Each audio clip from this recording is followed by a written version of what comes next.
পেয়ারা একটু কত খেয়াল মামা? করে শুনেন। পেয়ারা 100 টাকা কেজি মামা। 100 টাকা? কম হইব না, ভালো পেয়ারা লন। কম রাখেন তাহলে নিয়ে যাই। আচ্ছা 10 টাকা কম দেন, ভালো পেয়ারা হইব, লয়ে যান। 80 টাকা হইলে দাও। মামা 80 টাকা আমার কিনেও পড়ে না, 90 টাকা হইলে লয়ে যান। 80 টাকা হইলে 2 কেজি নিতাম। খাইলে আর মামা আমার কিছু করার নেই। ঠিক আছে। মামা 90 টাকা হইলে লয়ে যান। এক্সকিউজ মি আপু, পেয়ারা হবে? জি পেয়ারা হবে, ওই যে ওই পাশটাতে। কত করে কেজি? 150 টাকা। 150 টাকা? এত কেন? ভাইয়া এত কেমন মানে কি? আপনি একটা সুপার শপে আসছেন, তো এখানে অবশ্যই দাম বেশি হবে তাই না? 150 টাকা তো এটা বেশি চাই নাই। বুঝতে পারছি। আচ্ছা কিছু কম রাখেন। ভাইয়া 1 টাকা কমাতে পারবো না। মামা 90 টাকা হইলে লয়ে যান। ঠিক আছে আপু, থ্যাংক ইউ, লাগবে না। ওয়েলকাম। মামা 2 কেজি পেয়ারা দিয়ে দাও। মামা 2 কেজি নেন, সমস্যা নাই, কিন্তু 90 টাকার কমে দিতে পারব না। কোনো সমস্যা নাই, 1 মিনিট। এই নাও। আমার কাছে তো খুচরা নাই মামা। খুচরা লাগবে না, তুমি না বললা 100 টাকা কেজি? 100 টাকা কেজি দামই আমাকে দাও।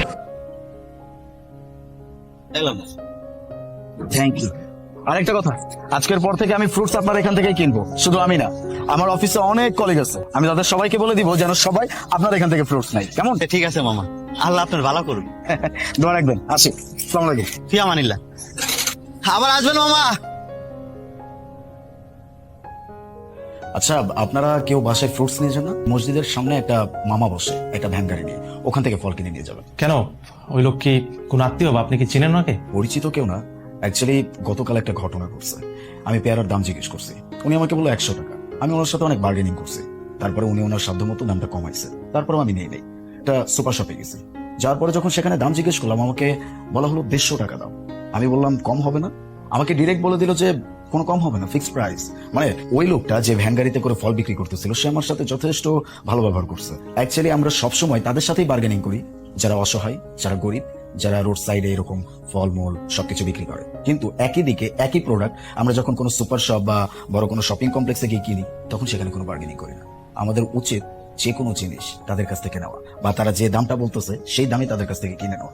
এতে করে তাদের সংসারটা একটু ভালো চলবে, তারা দুমুঠো খেতে পারবে। আচ্ছা ঠিক আছে, আজকে থেকে আমরা যখনই কোনো ফল ফলাদি কিনবো ওনার কাছ থেকেই কিনবো। হ্যাঁ। ওকে, গ্রেট।